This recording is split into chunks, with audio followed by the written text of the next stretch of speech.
Hi, folks. Thanks for joining us after the premiere of episode 308, I believe. I see a few people are already here in the live. We got a kind of I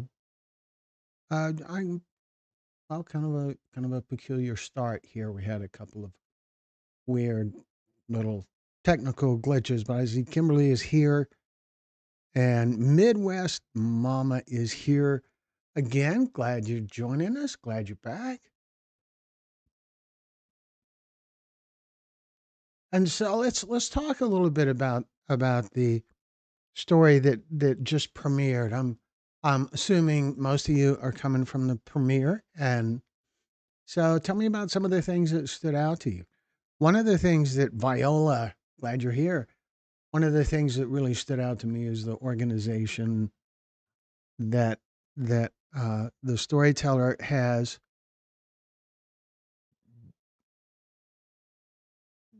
D- Disharum Cleamore. Okay, thank you for joining us. I can't quite figured that one out. Brianna Boo, thank you for being here. And yes, the story was heartbreaking. One of the things that stood out to me though is the organization that she talked about,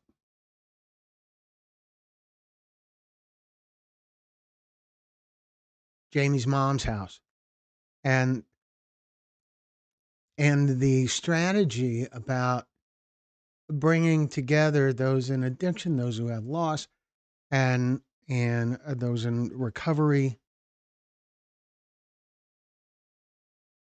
family members, everything, bringing them together because they're all in the fight together. It isn't just when someone is dealing with addiction, it isn't really just the person in addiction who is dealing with addiction. It is everyone who cares about that person. It is the family, the loved ones, the spouse, the siblings, the sons and daughters.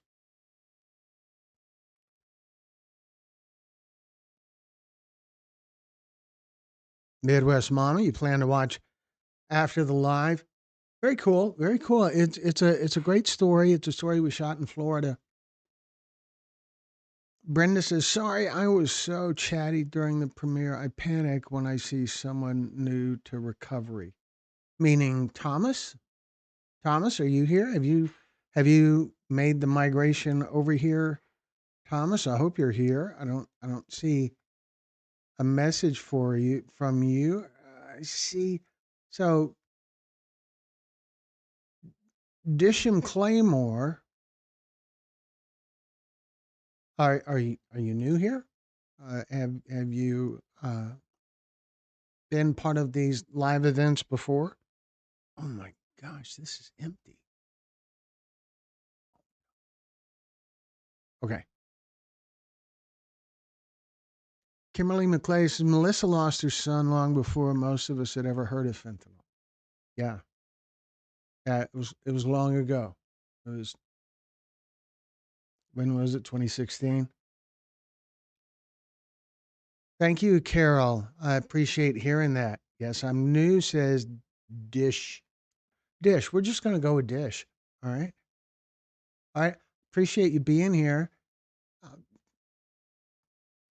It's always cool when someone new joins these live events and says so, steps up and says, "Yeah, I'm new here," because some people don't.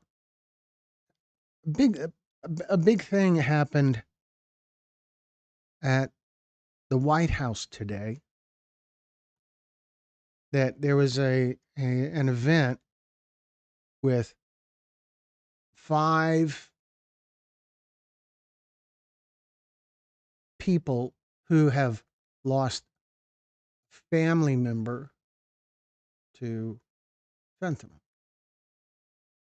and of those five, four of them are storytellers on our channel.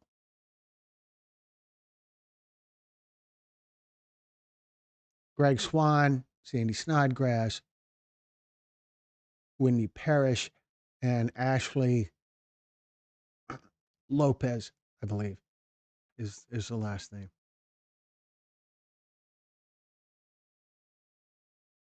Brenda says,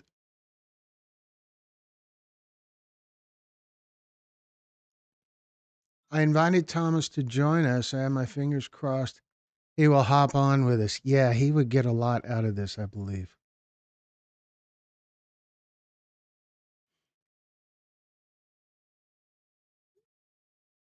I think that he would find some cool support in a little bit of a hard time here, in a positive kind of way. Hoodies with zippers. There's Brad. There's Brad. No, no, still no hoodies with zippers. But when you get to Houston, where it's not as cold as Oklahoma, I'll I'll see that you get a hoodie with a zipper and a logo. I'll hook you up.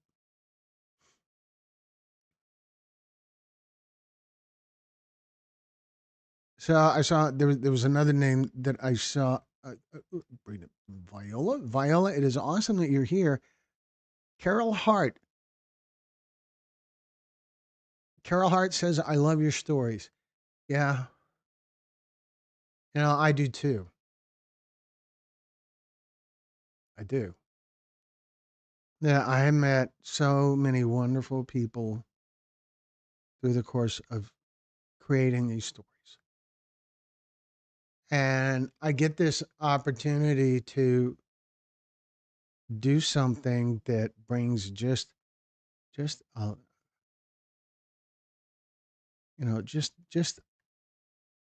little bit of value out of their terrible loss. I feel very I feel very blessed to be trusted with their stories and to sit and hear their stories, ask them questions, and see what going through sharing the story does for their heart. When the interview is over, when they get up, they tend to feel better than when they sat down. No, Brad, nothing from Nux. But yeah, Brad, really, we'll hook you up. It'll be gray like mine, probably even a Carhartt type. Violis is Glenn, you're the blessing. I I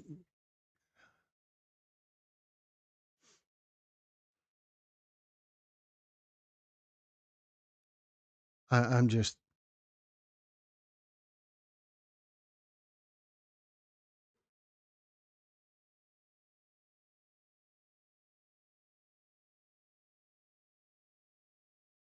Matt. This is Jamie's stepdad, Matt. We are watching. Thank you for this opportunity to share James' story. Well, Matt, thank you for joining us. I appreciate you being here. And I think it's awesome what you guys have going on to help others. There is something that I hear a lot, something that I hear a lot about the stages of grief. A couple of things. One of the things that we hear about the stages of grief a lot is that calling them stages is a misnomer. You don't go stage one, stage two, stage three, stage four. You don't progress through them that way. You kind of do a little bit, but you can go stage one, stage two, and then back to stage one for a little while, and then jump to stage three. And then for a minute, you're at stage five, and then you're back at stage two. And so it really makes more sense to call them buckets. than stages, I think.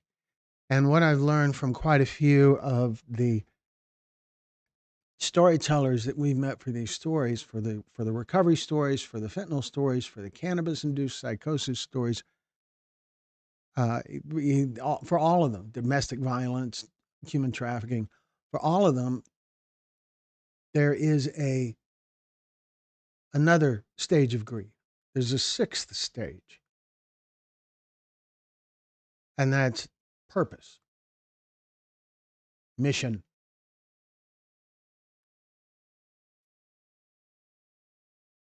Not everyone finds any reward in that sixth stage of grief. Not everyone, because clearly, if everyone did, there would be a drop in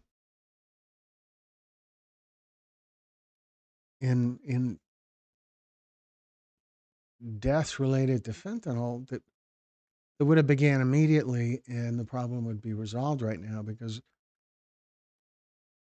for every one person who is outspoken about it, there's probably 100 or 1,000 or more who deal with their grief in a different way.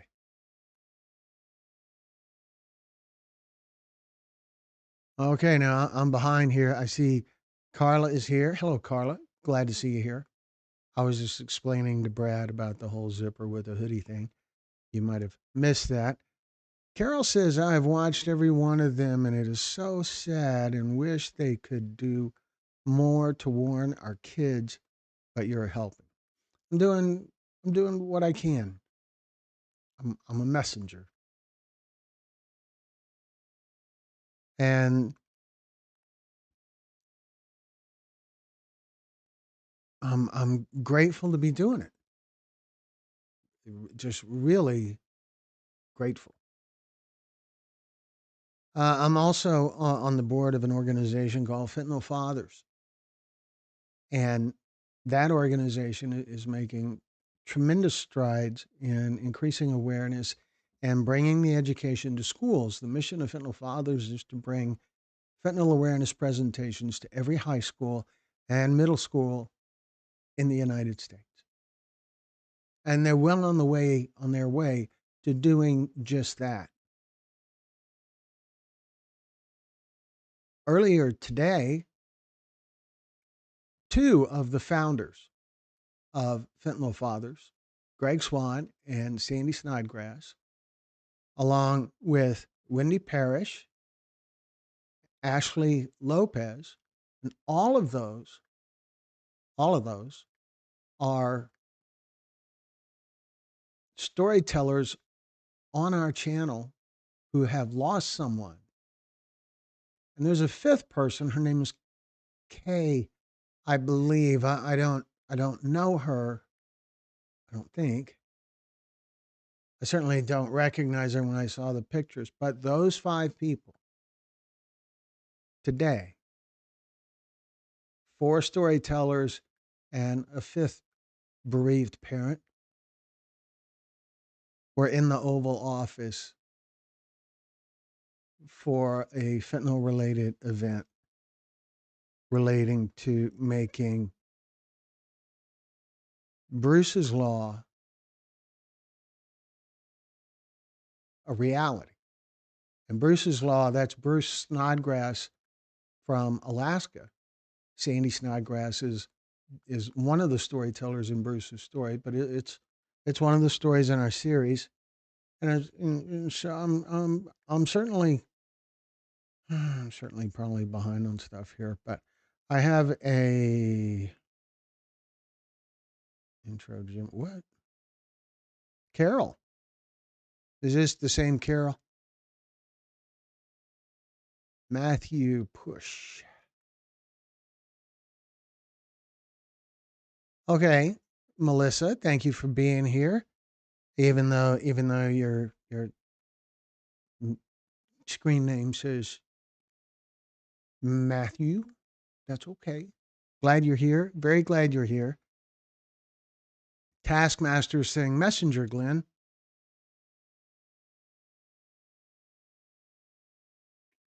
I'm not sure what to do with that. Brad's asking, when are you coming through Oklahoma? Maybe in the spring. We also had an inquiry from someone in Canada who is looking into the idea of arranging for a storytelling summit that addresses fentanyl and cannabis in Canada. And so I think that would be great. I think having some stories that are from outside of the United States would help to further the impact of our stories. That's my thinking.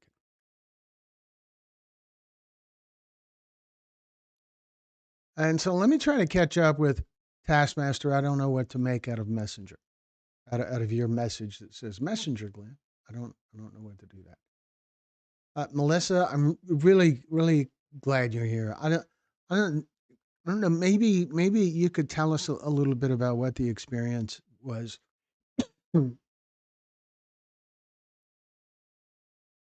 Sharing your story. Messenger Glenn.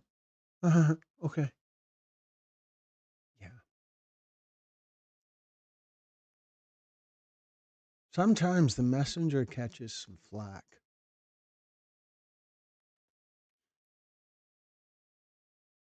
So yes, Melissa. So I remember your interview quite well, and yeah,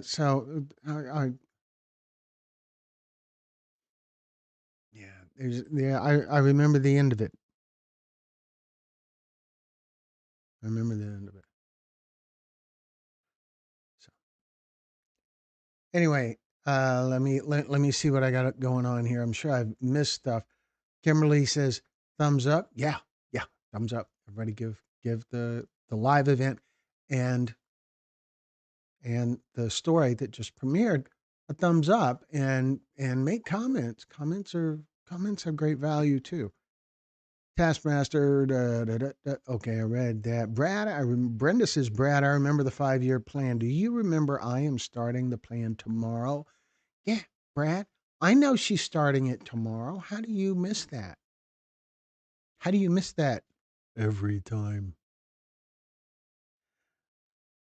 Let's see. My Thanksgiving dinner was all made from scratch and delicious, which you wish you could have tried all of my wonderful cooking. It would have been awesome. When are you coming to do summit on me? Coming to Memphis? Memphis, I would love to arrange a summit in Memphis. We probably won't have any more summits through the end of the year, which is just a month.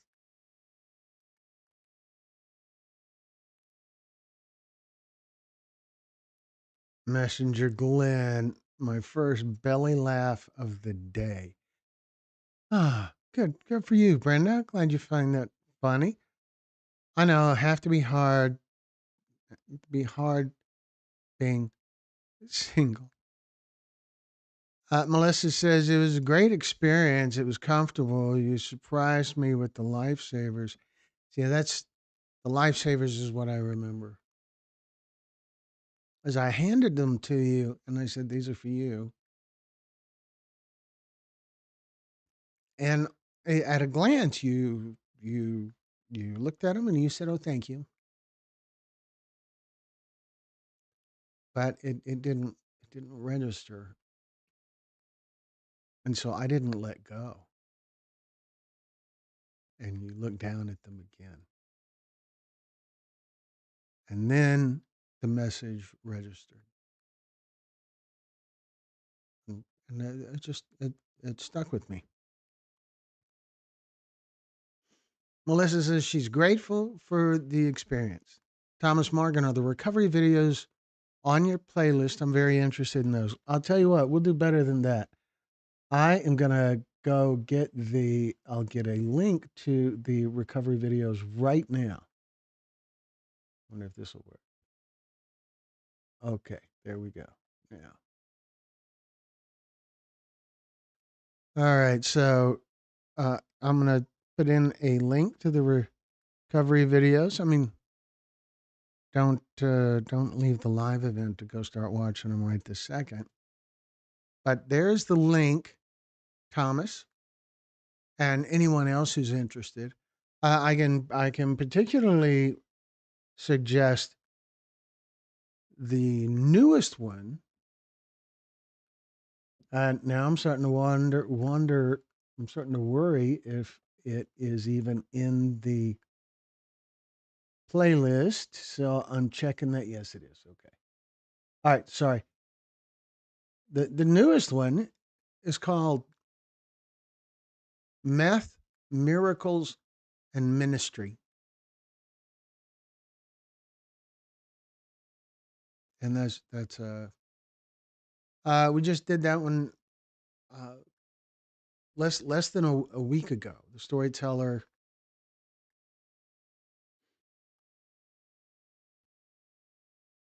the storyteller is a veteran.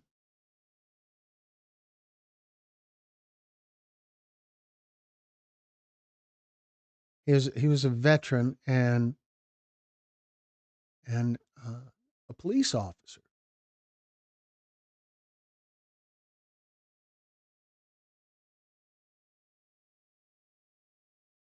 and and he may be here in in the live. Thomas, are you here? Thomas Reef.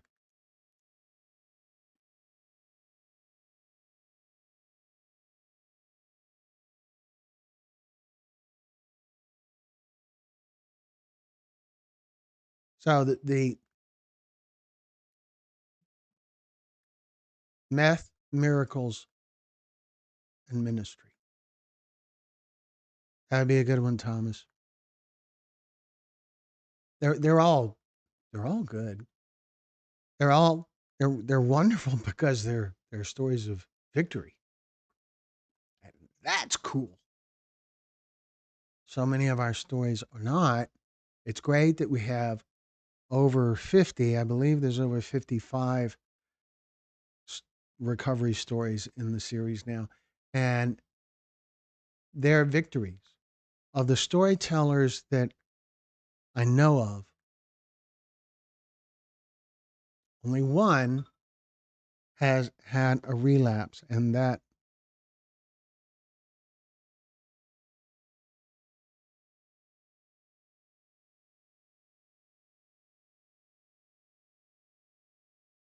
sorry, I just got to do this is a dinner thing I got to sort out.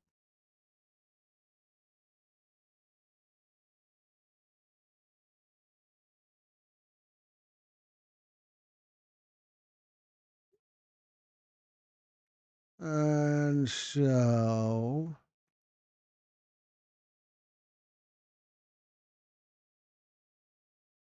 Melissa says, "Thank you for all the kind words of encouragement. The recovery videos are on the playlist." Yes. Thomas, I am 11 years clean from cannabis and alcohol. That's the way, Kimberly. That's good job. Thomas says, "What you're doing here is very awesome. I highly appreciate it. It is definitely helping me fight addiction." That's that's really the key about fighting addiction is not to do it alone, not to assume you can do it alone. Get help. And that help may come from something like this community we have right here, right now with 18 people in the room, but it's a community. Some of the people in the community are in recovery. Maybe some of the people in the room just want to be in recovery. Some of the people in the room are people who have lost someone.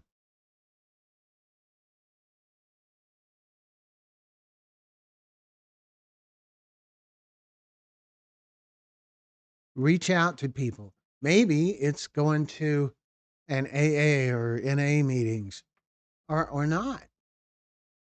Those meetings work for some people, but not for everyone.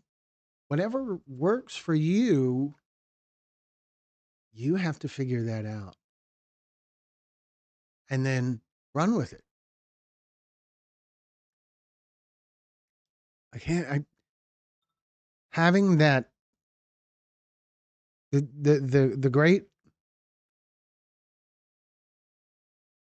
the great value of those communities is the community, is having someone, having a sponsor in AANA world, but having someone you're accountable to and someone who is counting on you helps too. We are social beings.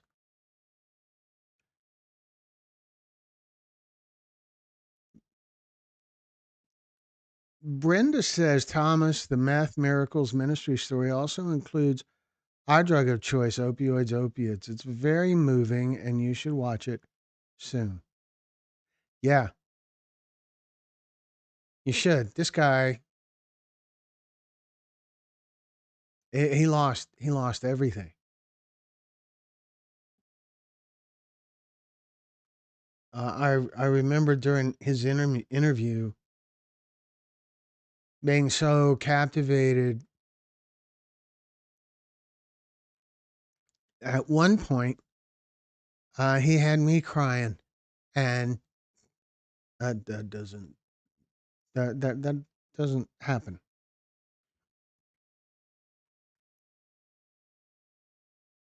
Riss says I stopped pot over 4 years ago, along with alcohol. Kimberly says cannabis-induced psychosis series helped her a lot, which is cool. She also said earlier, I started at the age of 15 years old and now 60.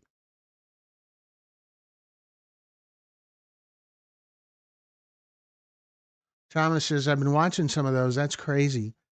I never knew marijuana could do that to someone.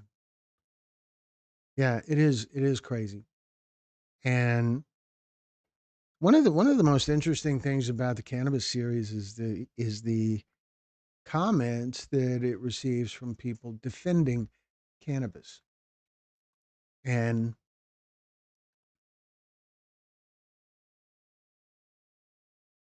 you know, oftentimes kind of irrationally, very, very passionate and defensive in this kind of middle schoolish argument saying, no, it's really, but what about alcohol? They'll say that a lot. As if people aren't aware of the potential dangers of alcohol. It's funny, but it's not. But ultimately, even for those who give who leap to the defense of cannabis and argue about the content of the cannabis-induced psychosis stories, when they argue, what that means is that they watch the story. It's in their heads. A lot of times they'll quote some element of the story. So that's often. Yeah, Thomas, it ain't no Woodstock weed. I'm 68 years of age, and the old heads are a lot of the defenders. Yeah, yeah, I think so. There's even a few storytellers have used this term Woodstock weed. It is not the Woodstock weed, and that's true. It's not. It's that whole argument. The one of the big arguments is, well, it's natural, and no, it isn't. It's not. Cannabis is breeded, developed, genetically modified enhanced in all kinds of ways to elevate the potency. The its natural argument just doesn't make sense. And then if you consider stuff like gummies and vapes, no, it's natural the same way opioids aren't natural. They Heroin comes from the poppy plant, so is that natural? And natural doesn't matter. Hemlock is natural too. So let me see what else we got going on here. Yeah, Viola, I agree. It is an old school weed. Viola, do you think if all the old potheads knew how potent today's weed was, they would still defend it so vehemently? Well, that's a thing. Probably not. Some will. There's a thing that a very human thing. It's not limited just to people who defend cannabis. Everyone does this for some things. It's called confirmation bias.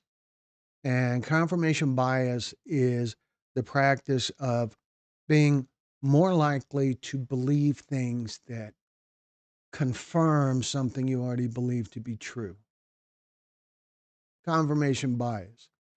If you are a conservative, confirmation bias would make you more likely to believe things that are critical of liberals. And if you're a liberal, confirmation bias would make you more likely to believe things that are critical of conservatives. It's just a human nature thing. Ever do a gambling addiction video? No, we haven't. We could. It's a good question. We could do that. Could be something that would have great value to some of our audience or some of our potential audience. I imagine. Thomas says I've always had to do synthetic stuff because, of course, driving a truck, you get drug tested, and in those things, it's so hard to get rid of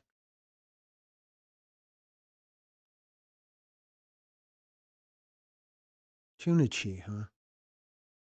We called synthetic weed tunichi in Central Florida. It was spice.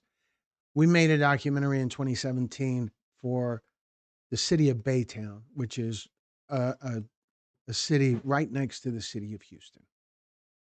We made a documentary for the city of Baytown about synthetic cannabinoids, about spice, Kush, K2, all that. And it's an hour long. It is on our channel.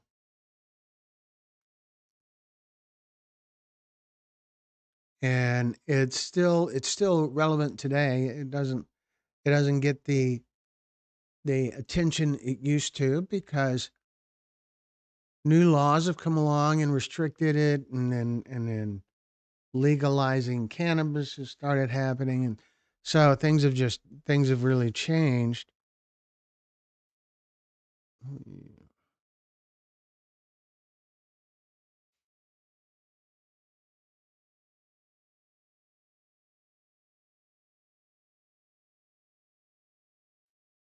Hmm.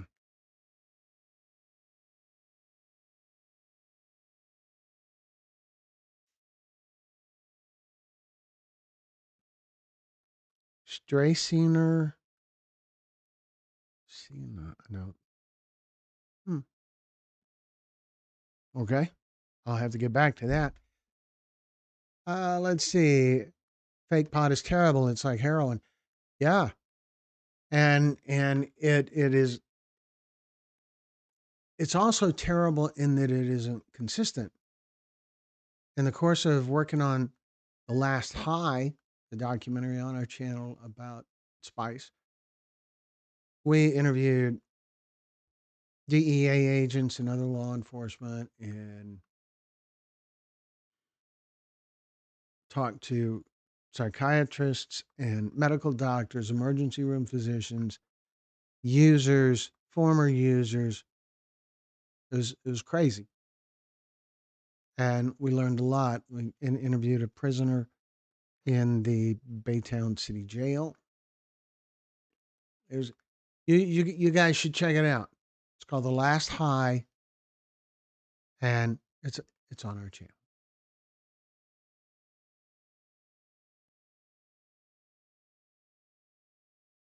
Let me see where I'm at here. Risk says, "Me too. Pot got old, wasn't fun anymore." That's a thing that we hear a lot. That it's I think it's probably just mostly like a growing pain. That as you get older, your interests evolve, and some things that used to appeal to you lose their appeal. I remember some sort of cartoon or something that I saw on Facebook that was an older guy, like maybe my age, and what the post said was all those things that used to be a punishment are now living the dream.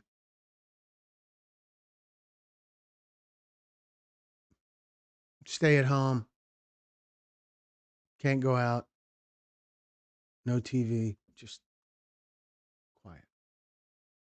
So I think some of that comes with age. Thomas, it is time to stop trying and start doing. Brenda can tell you a thing or two about that, Thomas.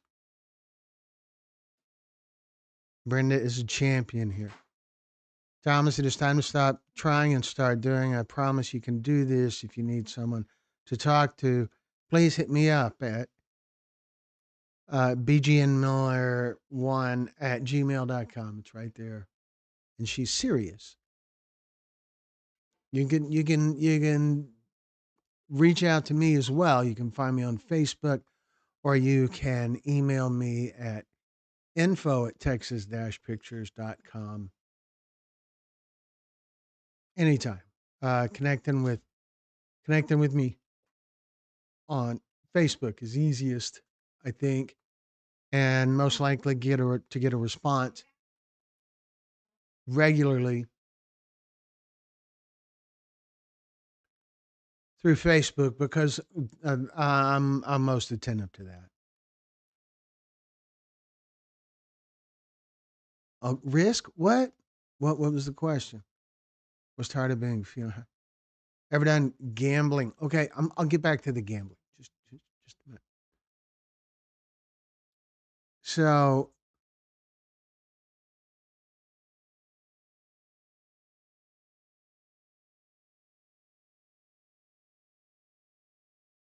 yes, that thing about an unintended consequence of drug testing is that problem that people use more dangerous substances because they won't show up in a test, and so that's in some ways worse, but for some it keeps them clean, probably. Glenn isn't going to answer my okay. You mean the question about gambling addiction? Totally up for that. Here's the thing: we need to. And Risk says also weed made me want alcohol. Yeah, there's a thing, there's a connection that uh, that I think that goes both ways. That some people who when they have weed, they think, yeah, I could use a drink, and then it just kind of snowballs that way, where either one can trigger a kind of desire for the other. Risk says I had to stop both or neither. Yeah, that's the way to go. When we were working on the last high, we interviewed some homeless people that were using synthetic cannabinoids, spice, whatever. And And they talked about it like it was a good thing. They credited that with them stopping drinking. They would say, I'm not drinking anymore. And that's just a change. That's not an improvement. Anyway, so the thing about stories about gambling, when we travel, when we get on the road, we have been all over the country and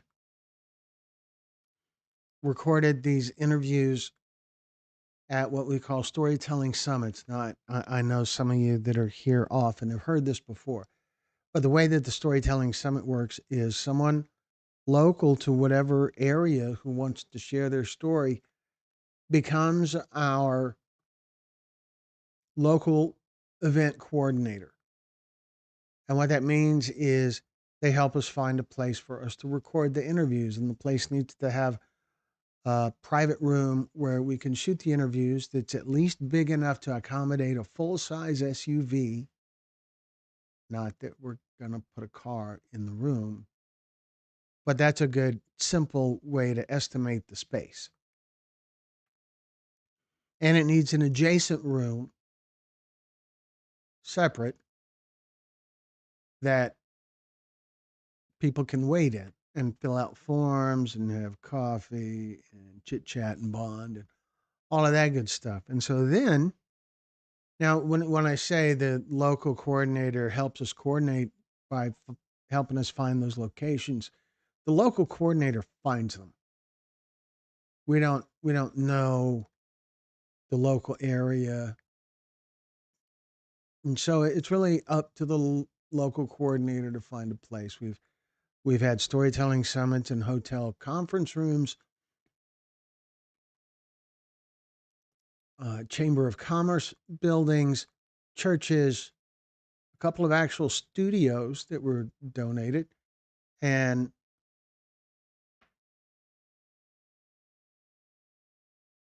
other kind of places. We're really flexible and open about it.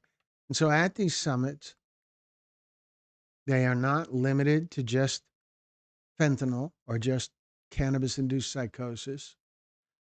What'll happen is we'll do an interview about fentanyl, and then the next one could be an addiction recovery story, or the next one could be a human trafficking story, or domestic violence, or a cannabis story, or something else.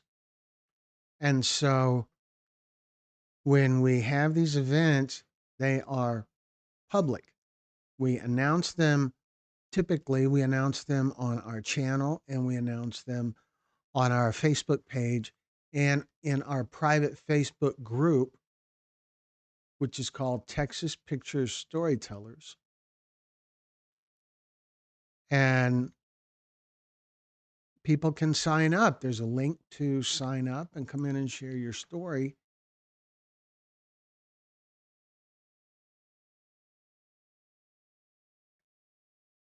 And so it's open to whatever kind of topic.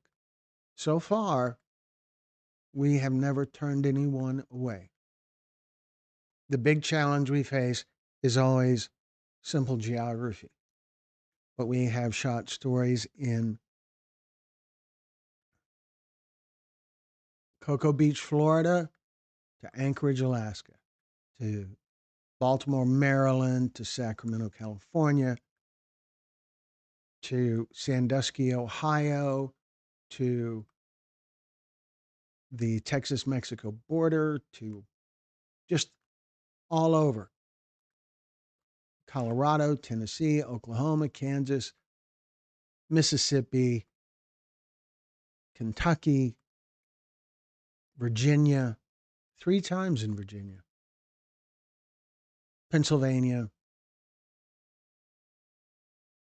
and I'm forgetting some, I'm sure.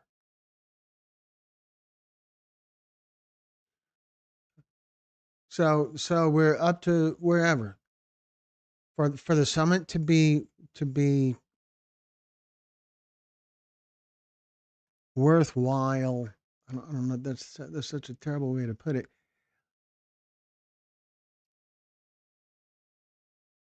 During the summit, we need to have 6 to 8 stories per day for at least 2 days,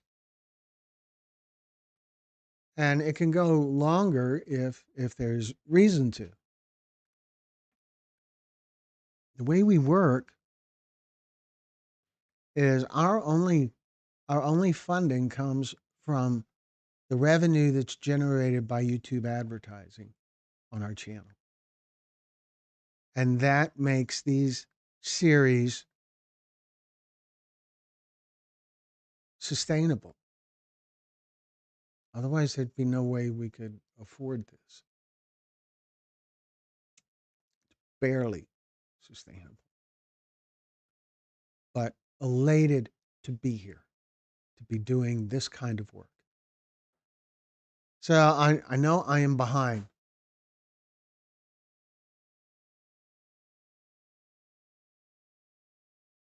Brenda says, Risk, isn't it funny how doing one drug leads us to wanting to add another drug? I wish I had $1 for every person who starts drinking and quickly wants Coke or other party drugs. That's a thing.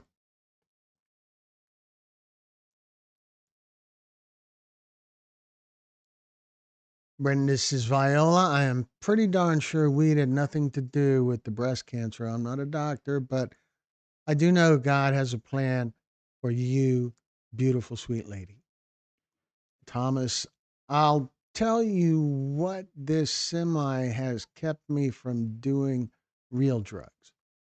If that makes sense, not to say I haven't done bad drugs.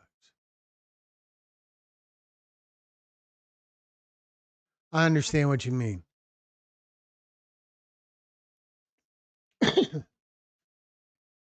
No, Brenda has not done a story, but it's going to happen one day. I feel pretty sure. Kimberly says, Thomas, cannabis made me want to drink. And I think that happens with a lot of people. That's just a next step. Brenda says, Thomas, that makes sense to me. Driving that big old truck is a major responsibility to your family, your employer, other drivers. I admire you guys for your sacrifices. Thomas says, I wonder if I could come on and speak about my mother passing away when I was 15. She died from prescription drugs.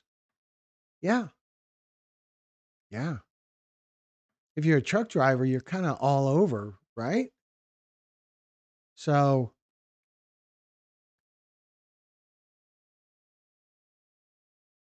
got to be a place where our paths could cross. Glenn, you do a series in Mexico. Maybe. We haven't heard very much from any kind of we haven't heard from people in Mexico interested in sharing their story.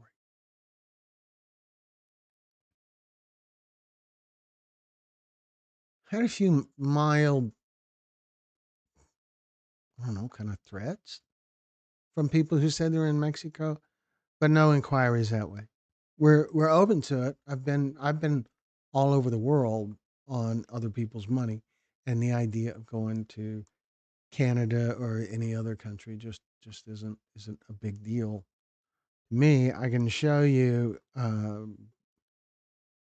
These are this right here is most of the places where we've had storytelling summits. Missing from this graphic is a second location in Mississippi, and I don't know. It could be it. That might be it. But so there's that. Now, as far as travel goes, I will share this with you. And if I can get it set up here. And here we go. These are the places that I have gone to for work. So, round, round, get around, I get around, you get. So anyway, I just thought I would share that. We're totally game for going wherever for stories as long as there's a substantial enough amount of stories to make the trip worthwhile.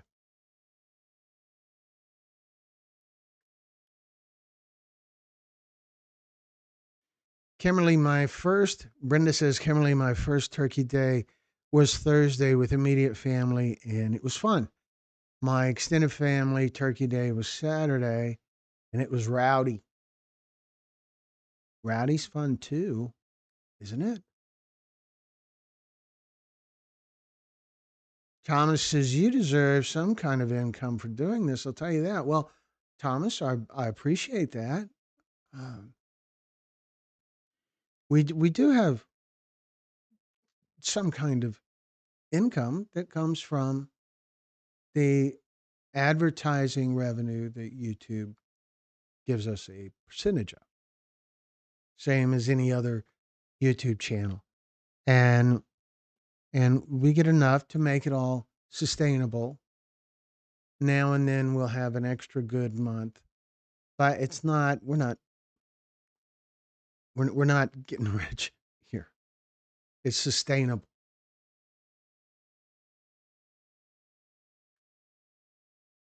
It's pretty easy to figure out about what we earn just by looking at averages. You can Google what the average return is on 1,000 views on YouTube, and then just do the math. We average 1 million views a month. It's not as much as you think. I can tell you that. But we also have people make donations to us once in a while. People that are members of our channel, we get a little bit of revenue from that and try to do what we can for them because that's an extra commitment that helps us keep going.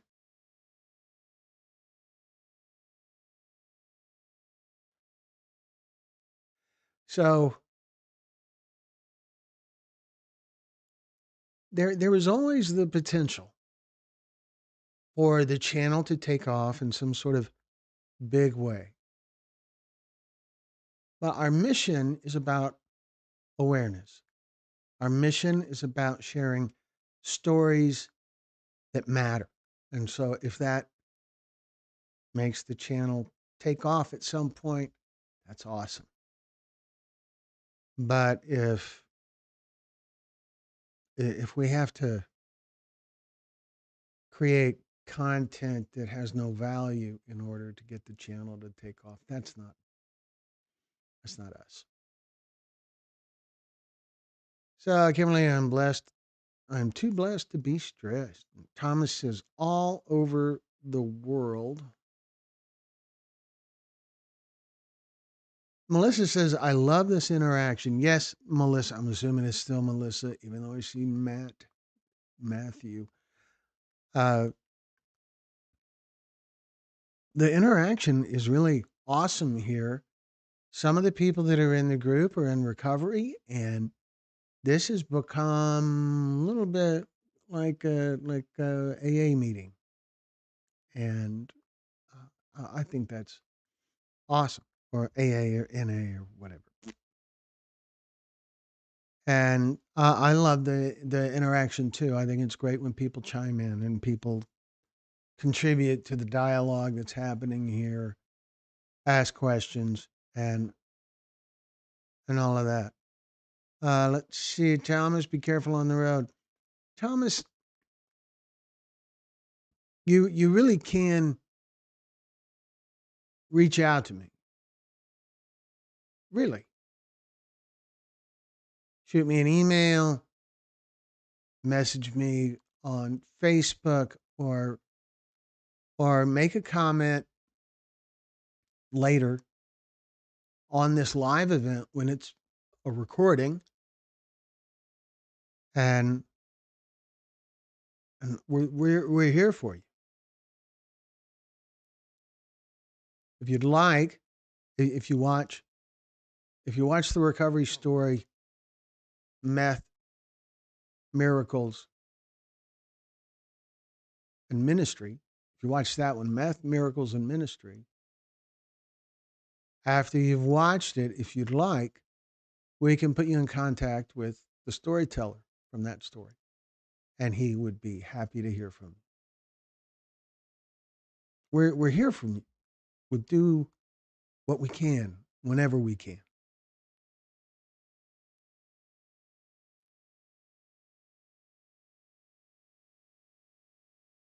Thomas says, it's crazy how I found your channel. I was searching for videos on people who quit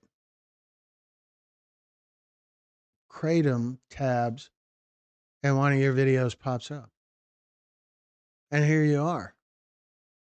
How about that?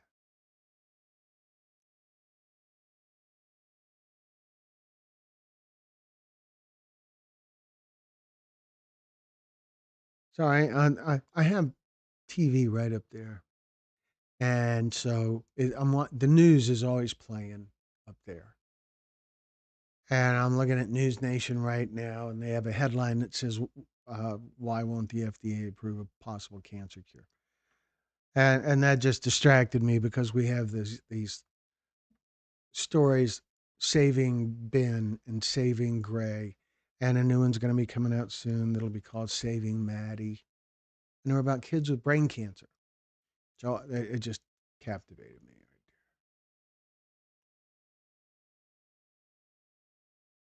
Kimberly says, Brenda, I encourage my friend to stay clean. And Thomas says, Kimberly, always good and sober now. Thanks. God bless. Brenda says, Thomas, this channel saved my life. And to this day, I cannot figure out how because I only used YouTube to listen to music. So I have decided God wanted me to use Glenn and the storytellers to save my life. Just, well, thank you, Brenda. Thomas, this channel, oh, I did that. Kimberly calls it Healing Group. How cool is that? That's awesome. Brenda says recovery meets grief support. That's what I call. This is what I call us. Thomas says, "What's your Facebook info? Same as info." Bleh. Yeah, I know how to read. I do.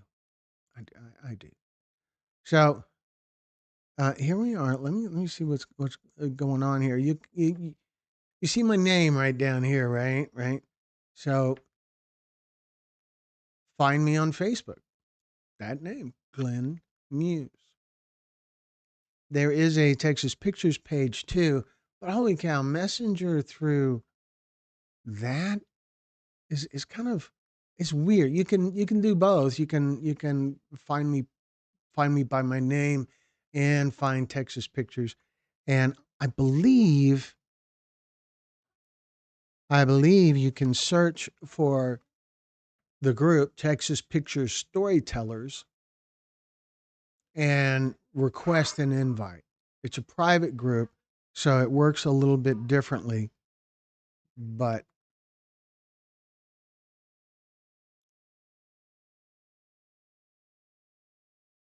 hmm. So yeah, there's several ways, but finding me by name, it's right here, right. Look at that, just like that. I'm right there. Find me by name, send me a friend request, and we'll get things going. Thomas, tears are a common occurrence on our live event.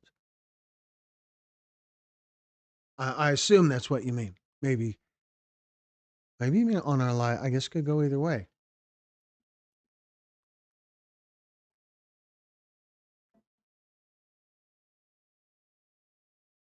Taskmaster says, just add Glenn Muse. Yeah, see, there you go. And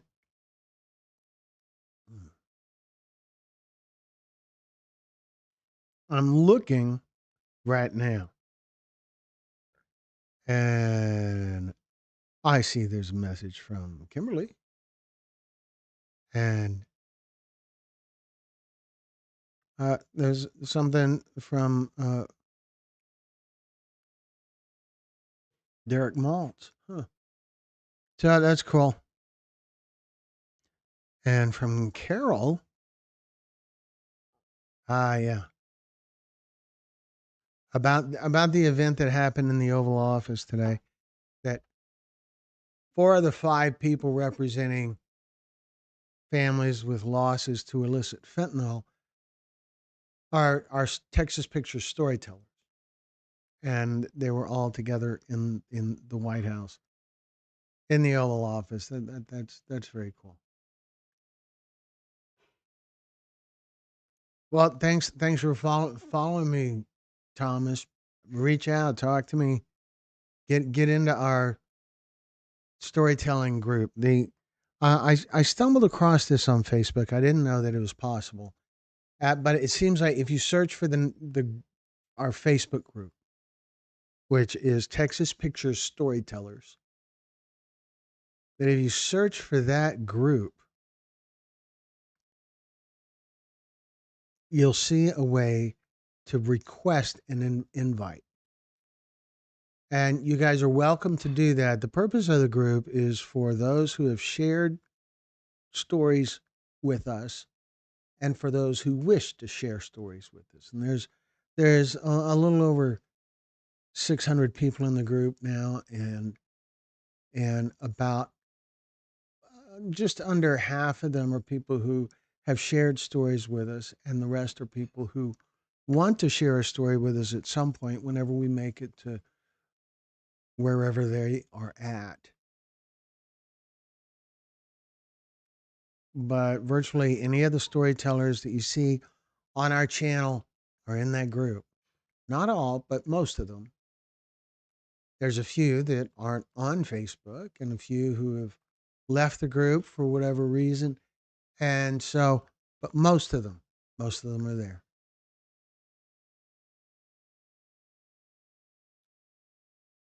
Brenda says, Kimberly, I always learn something new when I go back and watch the stories a second or third time.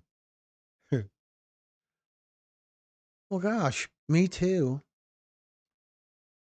But during the edit process, I wind up watching the stories in in little snippets over and over and over. And a lot of times, the first time I watch the entire story all the way through is during the premiere. Yeah, I've seen every second of the story, but not all the way through until the premiere, most of the time.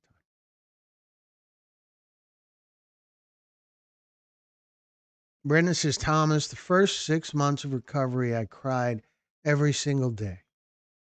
I was mad at the cartel and sad that so many young people were poisoned to death by a drug I was taking willingly up to 10 times a day.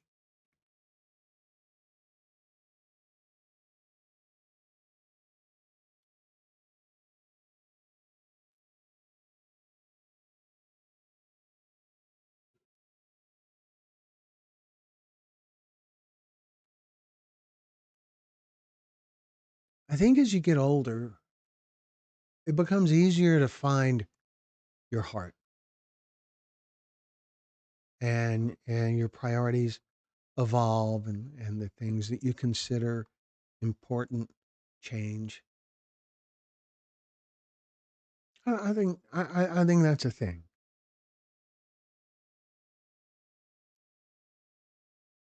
Viola says, yeah, we cry too. And so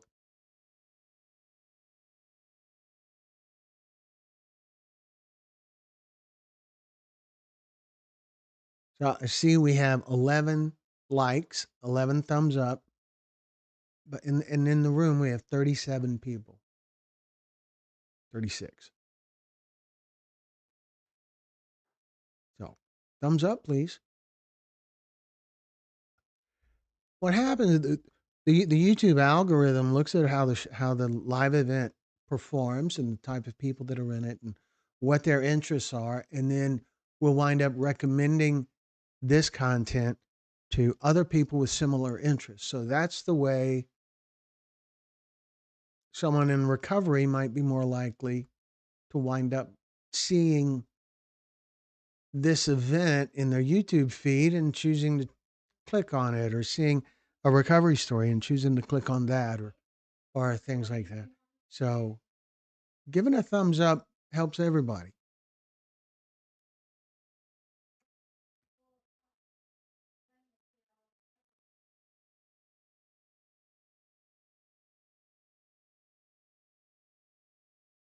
Amen, Mr. Glenn. Very true. I felt it at 40. And Kimberly says, by me being in recovery, being recovering addict, don't do Thanksgiving well. And Thomas gave a thumbs up. That's awesome. As it is, we've been here almost 70 minutes now. There we go, 70 minutes. We've been live for 70 minutes. So it is about time to wrap it up. It is almost, well, it's just past 8 o'clock here in Houston. That means in Florida, which is where tonight's premiere was recorded, is recorded in Pensacola, Florida, at a facility called Hellcat Hangar, which is a video production facility.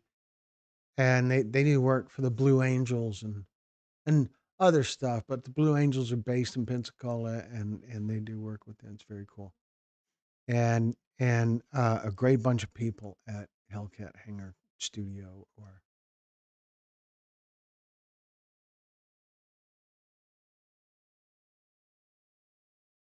hmm.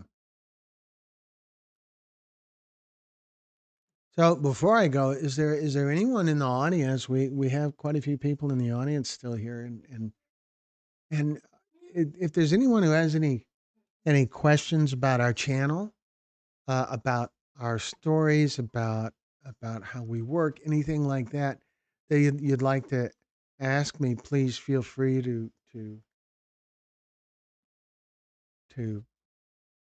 share, to jump right in and ask a question before we wrap things up, and Brenda gets her cue to share her awesome message.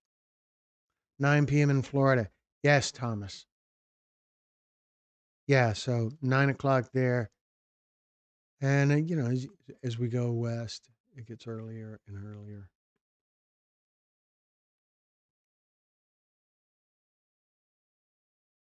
Kimberly, what is it about Thanksgiving that triggers your desire to use?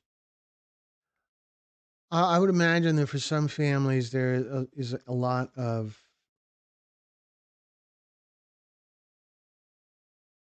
substance use. I think for some families during during any kind of celebration, and Thanksgiving can be kind of a big one.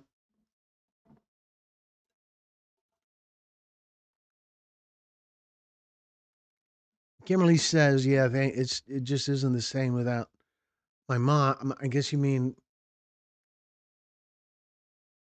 Thanksgiving isn't the same. That's the other side. The empty chair at this Thanksgiving table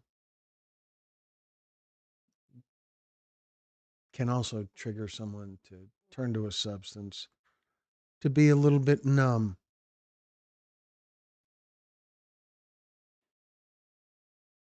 Brenda says, "I'm sorry. Have you tried writing your mom a letter, letting her know how much you miss her?"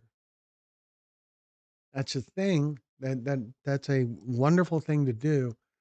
I think that's very much in line with the kind of relief that storytellers often get from sharing their stories with us.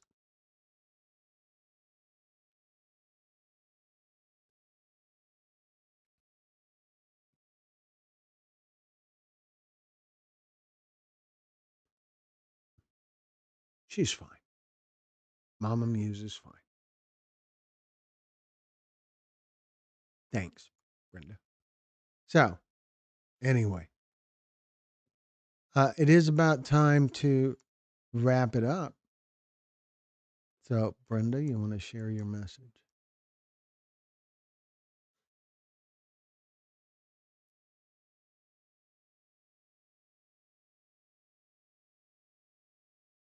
Brenda is like a co host here. It's awesome. Now, some of you others, too, like Kimberly also, but Brenda, just that message she always shares at the end. Uh, it, it's awesome to me.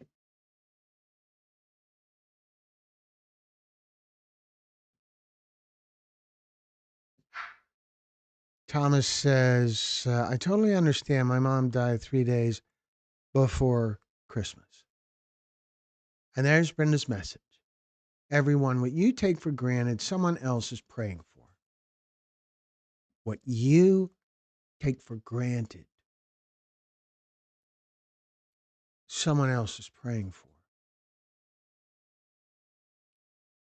Thanks each and every one of you for helping me stay clean 451 days and counting. God bless each of us. Viola says, thanks, co host. Uh, so very cool. And I always like to remind everyone that we're here for you. You can reach out to us anytime. You can find us by email at info@texas-pictures.com. You can find us on Facebook under my name, just like we talked about earlier. We're also on TikTok. We don't do a lot of interaction on TikTok, but we're there. And you can learn more about us on our website, texas-pictures.com. You can learn on our website. On the homepage, there is a link to a page that'll explain how to share your story. There's a link to our merchandise store where you can look for hoodies and t-shirts and coffee mugs and all that cool stuff. And on our website, you can learn more about us. You can see some of the other kinds of work that we've done, find ways to contact us. There's a mailing address, a phone number, all that cool stuff. So thank you all again for joining us. I'm very grateful for you guys being here. And we will talk to you next time. Good night, folks.